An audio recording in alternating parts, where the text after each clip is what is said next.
AJ Storr, welcome to the show, bro. What's up, man? Thanks for having me. Thank you for being a part of this. It means a lot to me just taking the time to do this. I know we've been waiting about a week to do this, so I'm excited and ready to get this done and get this going. Yep, no problem, man. AJ, you're from Rockford, Illinois. Talk to me about your upbringing and what your city means to you.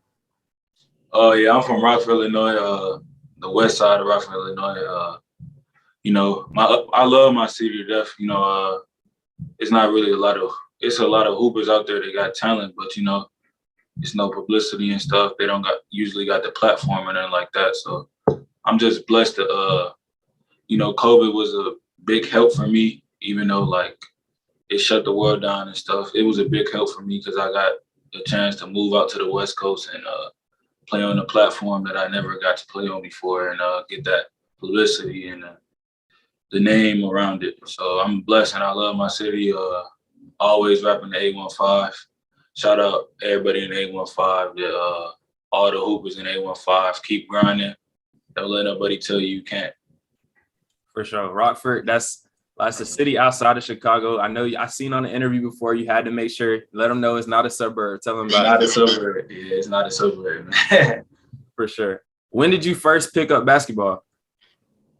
I picked up basketball at 6 years old. It was like a Bloomington Boys and Girls Club. Me and my sister, we played in a little league in Bloomington. So about 6 years old, I started playing basketball. For sure. I heard on the interview your mom played semi-pro. She was a hooper. Talk to me about your mom's influence on your game and like what it means to have somebody that knows a game like that. Yeah, my mom is definitely a big influence. They used to call her female Michael Jordan back in the day. I definitely can agree with that because she's very competitive. She averaged 38 in high school, and she could have went to play overseas, but she ended up having my sister, so it got cut short a little. But she still ended up playing semi-pro. And my mom is definitely a big influence for me, and she definitely paved the way for me and my sister. For sure. What was one of your first and your favorite hoop memories? Favorite hoop memory? Probably going to North Carolina, fourth grade playing nationals. I got to see, that was my first time playing a big platform. A lot of talent out there. That's my very first time traveling like that out of state was to North Carolina. So probably going to North Carolina in fourth grade. For sure. I feel like those trips, like me and you both, we played a lot of basketball, AAU ball, those kind of trips. I remember we went to nationals. I'm from Florida. I'm from Tampa, Florida, but we went to Cocoa Beach for our fifth grade nationals. And like, even though it was just 2 hours away, like it was probably the most fun I ever had on a trip, period. Like those AAU trips, I tell people all the time, like that's the most fun I probably ever, or a lot of hoopers probably ever would have playing basketball. Just being so young, just having fun playing basketball, being with your teammates, like you can't beat it. Yeah, definitely, man. It's definitely a blessing. So you started playing around the age of 6. When did you start to take the game serious? And when did you what was the turning point for you to be like, oh, I got to lock in. I could be real good at this. I started taking the game serious probably in like seventh grade, really. Seventh grade was the turning point. And it's just, I was during my elementary schools, like fifth grade, I started being like very good. But before then, I was like a bench warmer. And that just motivated me to like grind. I never wanted to be a bench warmer again. That just motivated me. So I started taking it more serious towards like fifth through seventh. That's when I was taking it serious.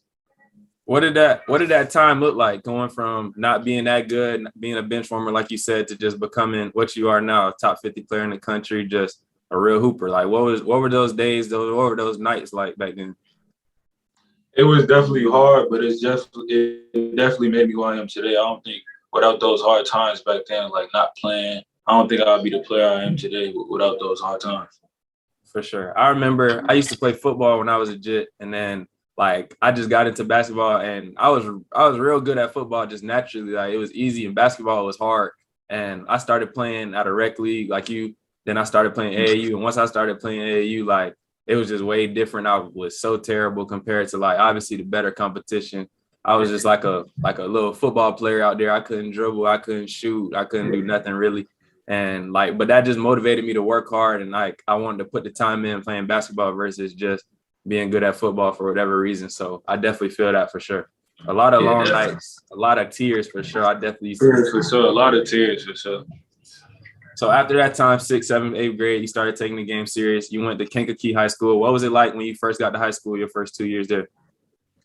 It was rough again. Like, it didn't stop. Like, even though, like, when I moved to a different city, you know, I didn't know nobody like that. I came from Rockford. I moved out there my sophomore year, so it was a challenge because I didn't get to play varsity like that. I got a little minutes, but not how I wanted to. Just had to keep working, and then keep getting better over the summer into my junior year.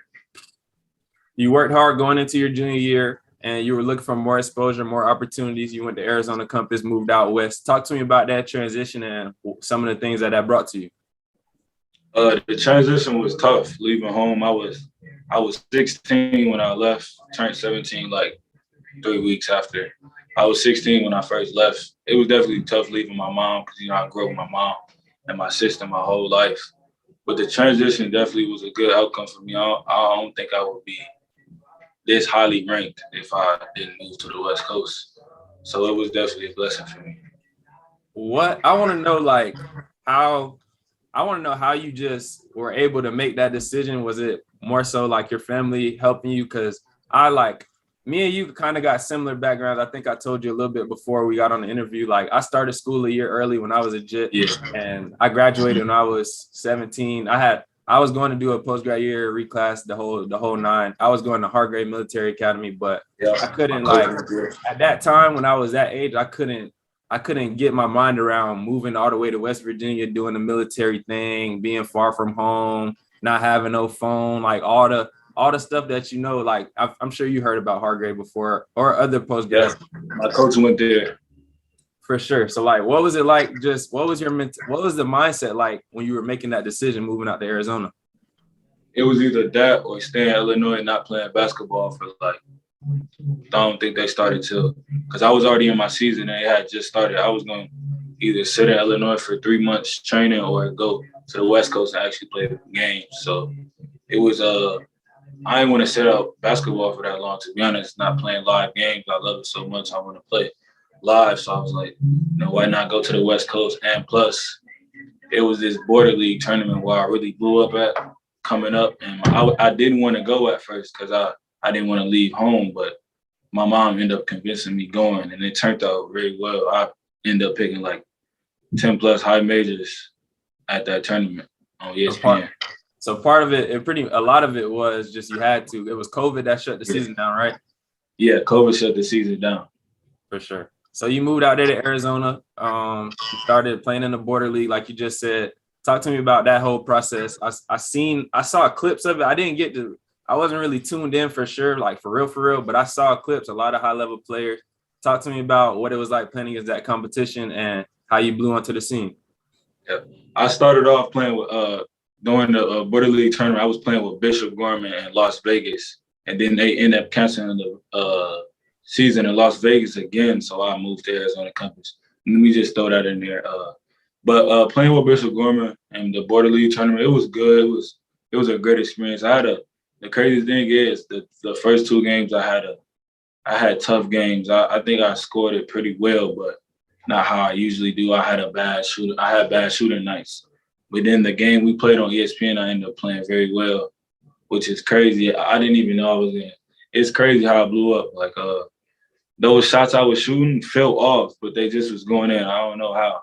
The shots I was shooting in that Border League when I had 27 against Prolific, they fell off. They was going in. I don't know how, still to this day, but it worked out great for me. My experience blowing up was great. It came so fast, though. It came in like, I think I had like 5 offers, and I think I racked up 5 offers in one day. It was crazy to me. I want to go back to playing on ESPN. Like, that's every kid's dream. I never played on ESPN. Like, talk to me about just the day before, the day of, knowing you're going to be on ESPN, like what your mindset was like, what everything was like going into the game. And then the actual game, like you said, you hit a lot of crazy shots. You went off for 27 against Prolific Prep. Definitely a highly touted team every year for sure. Talk to me about the whole experience being on ESPN. Before the game, I was a little bit nervous. Definitely nervous playing it because all my friends was texting me. They just want to tune in, watch the game. Parents was texting my mom like, "What channel is the game on?" It got a little nervous to me. But when I finally got on the court, the ball tipped off, all the jitters left, and I just locked in into my zone. Actually, it's crazy. I had a SportsCenter top 10 play catching the alley oop. I was in the SportsCenter top 10, and it's just crazy. Like everybody was posting it on their Snapchat, Instagram. I was like, man, it's crazy how fast that happened. I was just in Illinois a few weeks before that at the Y hooping. Now I'm on ESPN playing. It was just crazy to me. For sure. That's surreal. Just hearing it just made me feel good. That's crazy for real. It's crazy. You talked about Bishop Gorman. Talk to me about that experience. That's another high level school, a nationally ranked school. They're good at pretty much every sport. They on football. The ESPN, they on football pretty much all the time. Talk to me about Bishop Gorman, how that went for the time being. Their football team crazy. They was number one before COVID and stuff. They was number one. But it was definitely a blessed experience going to a school like that. Bishop Gorman, they got a lot of history, a lot of pros that went there. Shabazz Muhammad went there. A couple other players went there. But I got a chance to play with a lot of highly ranked players. Will McClendon, he's at UCLA right now. I had a top 50 point guard, Zayon Collins. He was top 5 point guard, I meant. Zayon Collins. But it was definitely a blessed experience playing with guys like that. That was really my first time playing with highly talented like that was known worldwide. So it was definitely a blessing.